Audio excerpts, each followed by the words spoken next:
도둑들이라고 하는 그 영화였는데요. 국민들도 모르게 세비 20%를 올렸다? 국민이 선출한 합법적인 도둑들입니까?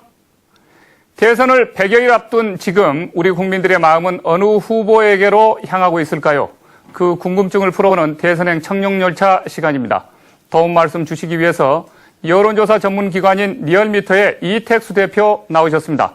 더불어서 오늘 안철수 원장의 이 변호인인 금태섭 변호사가 오늘 충격적인 발언을 했는데요. 박근혜 후보 측으로부터 출마를 하지 말아달라, 이런 협박 전화를 받았다고 해서 폭로했습니다. 오늘 이런 것들이 대선 전국에 또 여론조사에 전반적으로 어떤 영향을 미칠 것인지 직접 한번 이택수 대표를 통해서 들어보도록 하겠습니다. 안녕하십니까? 예, 안녕하세요. 네, 반갑습니다. 안철수 대표의 원장의 이 여론 지지율이 오르락 내리락 합니까?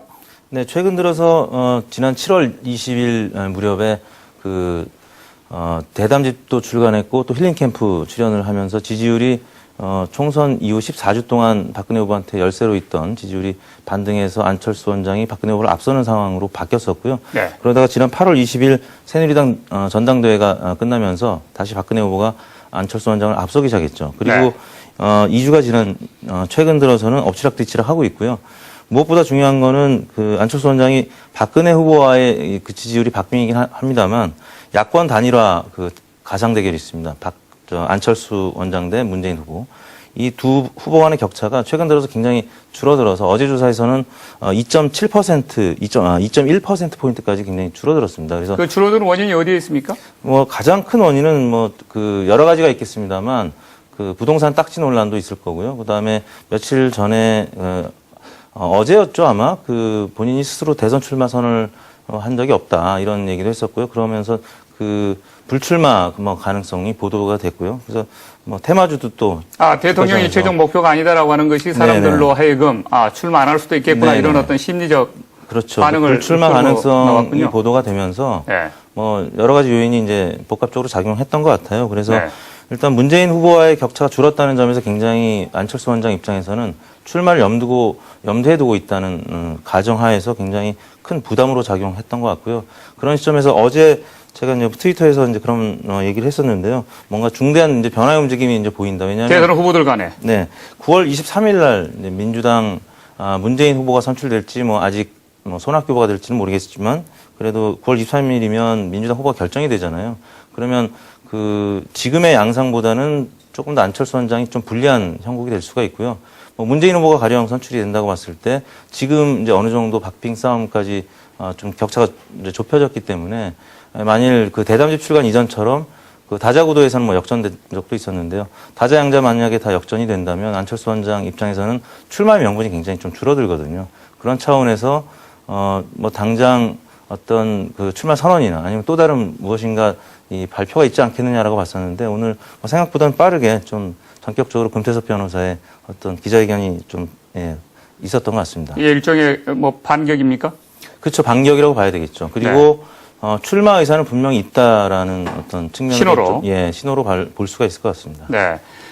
지금 보면은 이 안철수 원장의 여론 지지도가 조금 빠지면 그게 문재인 후보 쪽으로 갑니까? 문재인 후보가 반등을 해야 될 민주당 전당대회 흥행이 있거나 또 네. 특별한 이벤트가 없는데 문재인 후보의 여론조사가 왜 올라가죠? 지금 문재인 후보가 민주당 경선이 흥행이 되지는 않는다고는 하지만 네. 연일 모바일 조작 의혹부터 시작해서 지금 네. 민주당의 전당대회에 관심을 갖는 국민들이 있습니까? 관심이 그래도 있죠. 왜냐하면 네. 이제 관심은 결국 뉴스의 보도량과 이제 정비돼야 하는데요. 문재인 후보 같은 경우는 최근 들어서 4주, 5주, 6주, 최근 이제 7주가 이제 7연승, 네. 6연승, 7연승 이런 보도가 나가면서 문재인 후보가 결선 투표는 가겠죠. 네. 50% 이상 과반을 못 넘고 있는 상황이긴 합니다만 아무튼 문재인 대세론의 그런 보도가 계속 나가고 있기 때문에 문재인 후보로의 밴드웨건 효과, 좀 쏠림 현상이 나타나고 있는 겁니다. 네. 방금 전에 지금 우리가 네. 바로 지금 이 생방송으로 네. 이런 어떤 대담에 들어가기 전에 안철수 원장 쪽 변호사, 금태섭 변호사가 네. 중대한 이 폭탄 선언을 어떻게 네. 보면 발표를 한 거나 다름없는데 네. 굉장히 이제 대선 전국이 이제 시작되는구나 이런 네. 느낌이에요. 네. 내용을 보니까 이 박근혜 후보 선대위 정준길 공보위원이 며칠 전에 안철수 측에 전화를 걸어와서 네. 안 원장이 불출마하지 않으면 안 원장의 뇌물과 여자 문제를 폭로하겠다. 이런 네. 협박을 해왔다라고 하는 걸 폭로했어요. 네. 기자회견을 통해서. 이 폭로에 대해서 어떻게 보십니까? 이 대표께서는. 예, 글쎄요, 저도 이제 스튜디오 오면서 뉴스를 접했는데요. 직접 기자회견을 보지는 못했습니다만, 일단 그 정준길 공보위원이 또 이 반론을 제기했죠. 친구 사이였고 잘 아는 사이여서 이제 편하게 얘기했던 얘기였다. 그렇기 네. 때문에 본인 입장에서는 뭐 협박이나 또 그 종용이 아니었다라고 지금 주장을 하고 있고요. 사실관계는 조금 더 확인해 봐야 될 것 같고요. 일단, 박근혜 후보 쪽에 역풍이 불 수 있다라고 봐야 될 것 같습니다. 그리고, 지지율이 최근 들어서 아무튼 지금 박빙해서 안철수 원장 쪽으로 다시 이제 뭐 우세한 상황이 이제 다시 갈 수가 있는 그런 입장이었었는데 어떻게 보면 또 역풍이 불 수도 있을 것 같아요. 그러니까 네. 과거에 이제 부산복지 이제 파문 때도 도청 이제 파문 때도 어떻게 보면 당시 한나라당이겠죠. 한나라당이었나요? 신한국당이었나요? 그때 그 여당의 좀 지지율이 하락할 것으로. 신한국당의 김영삼 대통령 후보가 정주영 그렇죠. 국민당에 예. 이 복집에서 회동을 네. 사실상 도청해가지고 폭로했었던. 그때 뭐 오히려 정주영 국민당 쪽에서 폭로를 했었죠. 신한국당 쪽에 오히려 보수층의 결집 또 여당의 결집 현상을 나타냈었는데요. 만약 사실관계 확인 과정에서 협박이나 어떤 종용이 아니라면 또 안철수 원장 쪽에 또 역풍이 불 수도 있는 거고 조금 상황을 좀 지켜봐야 될 것 같습니다. 이 재미있네요. 네. 만일 우리 이 대표와 제가 이제 친구 사이인데 네, 전화를 해왔단 말입니다. 네. 그런데 친구 사이인데 제가 협박 전화라고 발표할 수 있습니까? 금태섭 변호사 입장에서는 좀 불쾌했던 측면이 있었겠죠. 그러니까 그걸 이제 기자회견을 이제 자청했던 것 같고요. 근데 네. 그것을 과연 협박이나 뭐 종용으로 볼 수 있을 것이냐.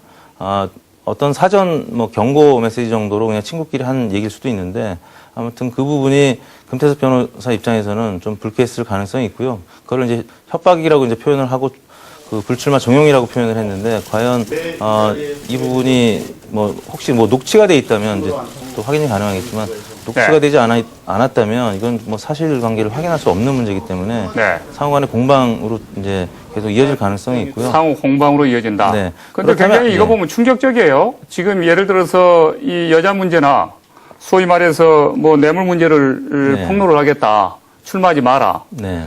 이것은 어떻게 보면 반대파 입장에서 보면 가장 경쟁자이기 때문에 겁이 나기 때문에 네. 전화를 해서 다치고 싶지 않으면은 알아서 네. 결심하라 이런 이야기를 친구 간의 어떤 단순한 어떤 우정의 덕담으로 이렇게 받아들일 수 있겠어요? 뭐 말하는 쪽 입장에서는 가볍게 얘기했을 수 있겠지만 아무튼 네. 안철수 원장에 대한 새누리당의 부담감이 여실히 읽혀지는 대목이고요. 네. 금태섭 이게 만일 변호사, 사실이라면요. 그러니까 금태섭 변호사 입장에서는 협박성 발언으로 사실로 이렇게 이게 드러났을 경우에는 어떤 영향을 미칩니까? 뭐 어차피 이게 드러난 이제 문제이기 때문에 결국에는 이게 진위 여부를 또 이제 따지는 국면으로 접어들 수도 있을 것 같아요. 뭐 여자 문제라든지 뭐 뇌물 문제라든지 그게 또 사실이냐 또 그 문제로 귀결될 수가 있을 것 같고요. 그 문제에 있어서 만약에 근거가 없는 그냥 공방이라고 하면 새누리당 입장에서 굉장히 부담이 될 수밖에 없는 상황이죠. 그렇지만 반대로 어떤 근거가 좀 있는 팩트가 있는 사실이라면 안철수 원장에게도 좀 부담이 될 수 있는 그렇기 때문에 미리 사전에 그 협박이나 적용이라고 사전에 먼저 치고 나온 측면이 있지 않느냐라고 좀 보여지기도 하고요. 지금 최근 여론조사를 보면은 박근혜 이 새누리당 대권 후보하고 안철수 원장하고 네. 양자 대결 구도의 여론조사의 폭은 지금 어떤 흐름입니까? 그러니까 7월 아까 말씀드린 대로 셋째 주에 힐링 캠프 출연한 이후에는 안철수 원장이 한 3-4% 앞서고 있었고요. 네. 8월 20일 전당대회 이후에는 다시 박근혜 후보가 2주 연속 이제 앞서고 있다가 이번 주 들어서 그러니까 지난주에 전태일 재단이 방문이 무산되고 또 홍사덕 전 의원이 유신 찬양 발언이 있었잖아요. 그러면서 안철수 원장이 지난 목요일 소폭 앞서는 듯한 모습을 보였는데 그러다가 이제 어제 불출마 시사하는 듯한 발언을 하고 네. 딱지 논란 이런 부분 때문에 안철수 원장이 다시 또 생각보다는 많이 하락을 했어요. 그래서 아까 말씀드린 대로 문재인 후보하고 지지율이 상당 부분 격차가 좁혀져 있는 상황인데 제가 느끼기에는 박근혜 후보와의 지지율도 중요하지만 문재인 후보와의 지지율에 있어서 다자양자 만약에 역전이 된다면 그러면 안철수 만일 딱지가 원장 사실이라면요. 딱지가 사실이라면 안철수 원장 입장에서는 지지율 하락을 불가피하게 맞을 수밖에 없는 입장이라고 봅니다. 사실이 아니라면. 사실이 아니라면 또 반등하겠죠. 안철수 원장이 계속 지난번에 그 룸사롱 사태 때도 그랬었고요. 네. 처음엔 지지율이 좀 하락하다가 뭐 경찰의 내사설도 뭐 나타나고 이러면서 다시 역풍 때문에 지지율이 반등하는 모습을 보였었거든요. 오히려 이쪽에서 뭐 여러 가지 뭐 루머를 만든다든지 이렇게 네. 탄압하는 모습을 보여주면 네. 오히려 더 여론 지지도가 안 원장에 대해서는 반등을 그렇죠. 해서 올라가는 입장입니까? 네. 그 룸살롱 문제도 그랬었고요. 네. 또 성관이 안철수 재단 또 활동을 이제 못하도록 유권 해석했을 때도 뭐 여당은 아닙니다만 그 성관이가 뭐 여당의 이정현 최고위원 이정현 최고위원이 아니었죠. 그때 뭐 다른 분이 아무튼 제기를 해서 성관이가 결국에는 안철수 재단의 활동을 이제 못하도록 했기 때문에 지지율이 그때 역풍 때문에 반등한 적이 있습니다. 네. 지금 현재 이 박근혜 후보가 굉장히 어떻게 보면은 광폭 행보를 하고 있는데요. 네. 기존의 어떤 보수당 출신 후보답지 않게 네. 굉장히 그 보폭을 넓히고 있어요. 네. 뭐 진보적 인사들까지도 과감히 이렇게 네. 캠프로 끌어들이는 그런 어떤 네. 그 작업들을 아직 하고 있고 그런데 그런 어떤 행보가 이 박 후보의 여론 지지도에는 어떤 영향을 미칠까요? 보수 세력을 이탈시킵니까? 아니면 진보 세력이나 중도 세력들을 박 후보 쪽으로 쏠리게 만듭니까? 아무래도 박근혜 후보 입장에서는 그 확장성 문제가 계속 대두됐던 그 한계였고요. 전당대회 이후에 봉화마을 갔던 것은 굉장히 효과가 있었습니다. 지지율이 꽤 많이 올랐었고요. 그 이후에 여론조사 보면 지지율이 올라갑니까? 예, 많이 올라갔었죠. 네. 그러다가 일주일 지나서 이제 아까 말씀드린 대로 전태일 재단에 이제 방문을 했었는데 그때 하고 그 봉화마을 갔을 때는 약간 좀 그 형식에 있어서 차이가 있었습니다. 봉화마을은 사실 당일날 이제 그 기자들한테 알려졌을 정도로 전격적으로 방문이 됐었고 또 그렇기 때문에 권양숙 여사는 이제 뭐 예방을 받았지만 그 민주당에서는 또 그걸 굉장히 비난하고 이제 그걸 받아들이면 안 된다는 그래서 그 민주당 측이 좀 분열되는 모습을 보였었죠. 뭐 혼선이 있었는데 전태일 재단 방문 같은 경우는 전날 이제 사전에 예고가 됐었고요. 그런 차원에서 그 유족들하고 어떤 공감대가 형성되지 못해서 만나지도 못했고 또 쌍용차 노조가 헌화하지도 못하게 하고 뭐 이런 불미스러운 일이 있었던 점에 이제 영향을 받아서 그때는 지지율이 좀 다시 박근혜 후보가 좀 하락한 측면이 있습니다. 그러니까 보폭을 넓히는 행보를 하더라도 긍정적인 어떤 그 순항의 보폭을 넓히는 네. 행보를 하면은 그것이 여론조사에 올라가고 그렇죠. 불미스러운 충돌로 또 이어지고 그러면은 네. 사실상 그것이 또 부정적인 네. 여론 지지에 영향을 미치고 그런 네. 현상이라는 거죠. 그렇죠. 결국 박근혜 후보한테 가장 이제 뭐 취약한 부분이 소통이라는 문제인데, 뭐 전태일 재단에 방문하면서 소통하지 못했던 측면이 간접적으로 노정된 거죠. 그래서 특히 2040 세대에서 지지율이 그때 좀 많이 빠졌었습니다. 네. 지금 우리 이 대표께서는 하루하루 지금 리얼미터 여론조사를 지금 하고 계시죠. 네네. 이명박 대통령과 이제 박근혜 후보가 네. 얼마 전에 청와대에서 만났지 않습니까? 네네. 그동안에는 쭉 이제 정권 차별화를 이렇게 유지해 왔었고, 네. 박 후보 캠프 쪽에서는 우리가 정권 잡으면 이것은 정권 연장이 아니라 정권 교체다. 네. 이런 입장을 유지해 왔었는데 네. 이 대통령과의 만남이 네. 박 후보의 대권 행보에 긍정적인 여론 지지를 끌고 갑니까? 아니면은 부정적인 여론으로 이렇게 작용이 됐습니까? 단기적으로는 뭐 이미 지난 일이기 때문에 지지율을 말씀드리면 다음 날 지지율 조사에서 소폭 하락했습니다. 박근혜 후보가 그 이명박 대통령과 지지율을 비교해 보면 이명박 대통령은 지지율이 지금 한 7, 8%로 높지 않은 지지율을 나타내고 있고요. 뭐 그래서 레임덕이라고 이제 말씀을 사람들이 나누고 있지 않습니까? 박근혜 후보는 반면에 40에 45%로 고공행진을 하고 있는데요. 네. 박근혜 후보가 이제 노렸던 부분은 뭐 보수 대통합, 이제 당내 그 단합을 위한 어떤 포석이었던 것 같고요. 뭐 당장의 지지율 상승보다는 향후에 그 집토끼를 지키기 위한 어떤 제스처 보수 세력들을 결집시키기 위한. 네. 왜냐하면 새누리당 지지층에서도 박근혜 후보를 지지 않는 뭐 친이 성향의 유권자들이 있거든요. 그러니까 일단은 이명박 대통령을 이제 신호탄으로 해서 그 정몽준 의원이라든지 이재호 의원을 향후에 또 만나겠죠. 그러면 지지율이 뭐 소폭 오를 것 같은데 단기적인 효과는 없었습니다. 그러면 이제 장기적인 그런 지지율 상승을 위한 어떤 포석이라고 봐야 될 것 같습니다. 어제 이 보수 논객인 전원책 자유경제원장이 네. 이야기하기로요. 그런 주장을 하던데요. 이 박 후보가 이 진보 쪽에 중도 진보 쪽으로 이렇게 보폭을 넓히면 넓힐수록 네. 이 온건 보수 세력들은 박 후보로부터 이탈할 것이다. 그리고 네. 중도 진보 세력들은 박 후보 쪽으로 오지 않을 것이다. 네. 그러니까 집토끼가 떨어져 나갈 것이다. 이런 주장을 하던데요. 근거 없습니까? 뭐 지금 지지율 지표상에서 당장은 뭐 그런 현상은 나타나지 않고 있고요. 뭐 박근혜 후보 지지율이 대략 아까 말씀드린 대로 40에서 45%의 공고한 지지율을 보이고 있다는 점에서 이 진보 진영을 향한 제스처, 중도층을 이제 안기 위한 제스처를 했을 때 집토끼가 이탈하는, 보수층이 이탈하는 양상은 지금 보이고 있지 않습니다. 왜냐하면 그런 현상을 나타내려면 그 진보 성향의 그 후보가 지지율이 오르거나 아니 부동층이 늘어나야 되는데 지금 부동층이 지금 늘어나고 있지는 않은 상황이거든요. 네. 네. 그러면은 현재 상황으로서는 대선 후보들 가운데서 지지의 이 소위 말해서 넘나지가 네. 가장 폭이 심하지 않은 후보가 박근혜 후보입니까? 그렇습니다. 박근혜 후보가 지지도가 가장 네. 공고하다고 평가를 할 수 있습니까? 네. 그래서 콘크리트 지지율이라는 얘기가 나오죠. 지난 8월 20일 전당대회 이전에는 김문수 후보 등 이제 지지율이 크지는 않았습니다만 그래도 새누리당 후보들이 여러 분 계셨잖아요. 이제 이분들이 계실 때는 지지율이 30%대를 기록하기도 했었습니다. 다자구도에서. 그런데 이제 이분들이 다 이제 경선에서 물러나고 이제 새누리당 후보는 박근혜 후보 이제 한 사람 남았죠. 지지율이 이제 그 보수층이 결집하게 된 겁니다. 그때부터 대략 40%대의 다자구도 지지율, 그다음에 양자구도에서는 45에서 48%가량을 유지하고 있고요. 박근혜 후보의 그 지지율이 이제 콘크리트 지지율이라고 하는 측면에는 대략 한 25%의 고정적인 지지층이 있습니다. 이 사실은 이제 언제 확인을 할 수 있었냐면 2010년도 초반에 세종시 수정안과 원안을 두고 이명박 대통령과 아주 극단적인 대립을 했던 적이 있잖아요. 네. 그때 지지율이 박근혜 후보가 25%가량까지 떨어진 적이 있었어요. 그러니까 40%를 유지하다가 25%까지 떨어졌었는데 이내 다시 30% 또 40%를 회복을 했거든요. 25%에는 박정희 전 대통령 또 유경수 여사를 또 열망하는 이제 5, 60대 이상의 유권자들이 고정적인 지지를 보내고 있다고 봐야 될 것 같고요.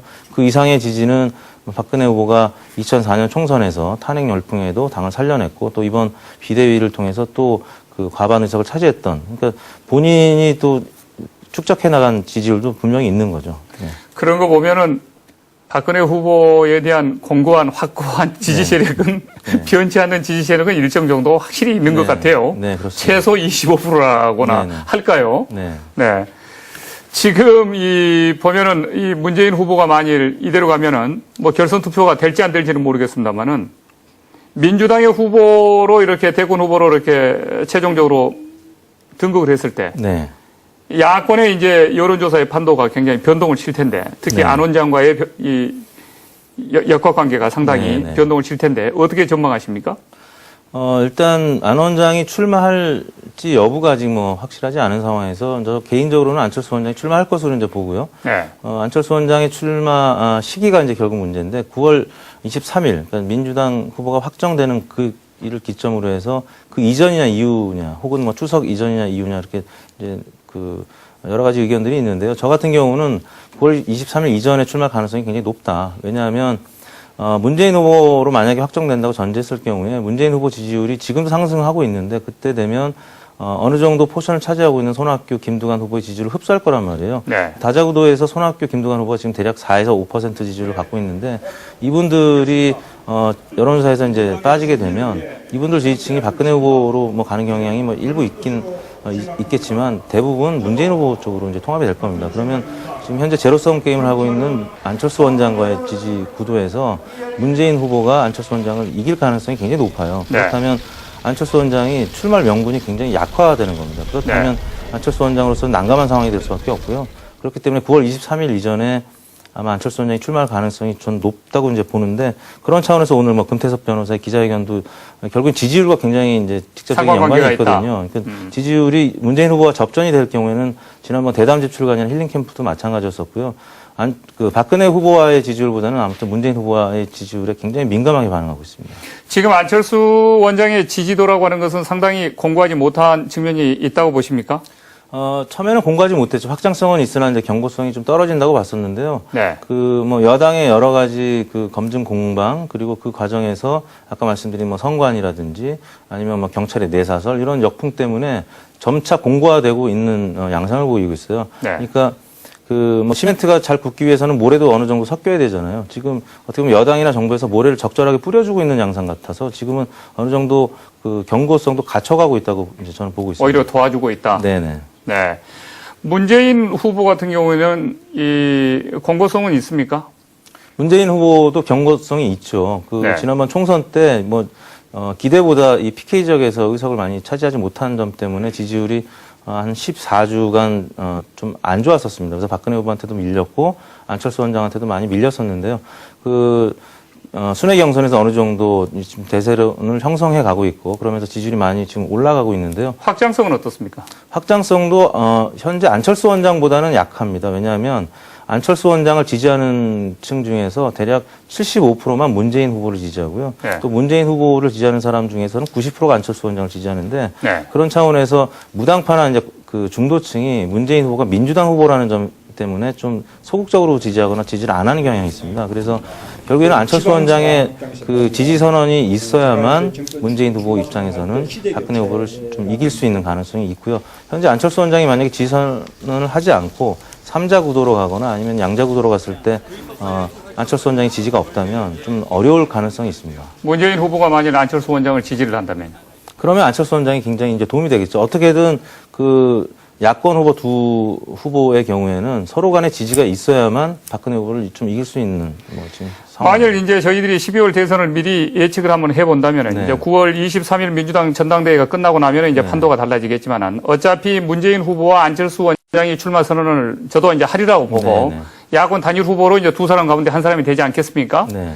그 야권 단일 후보와 박근혜 후보를 놓고 최종 12월 대선을 예측을 해본다면은 네.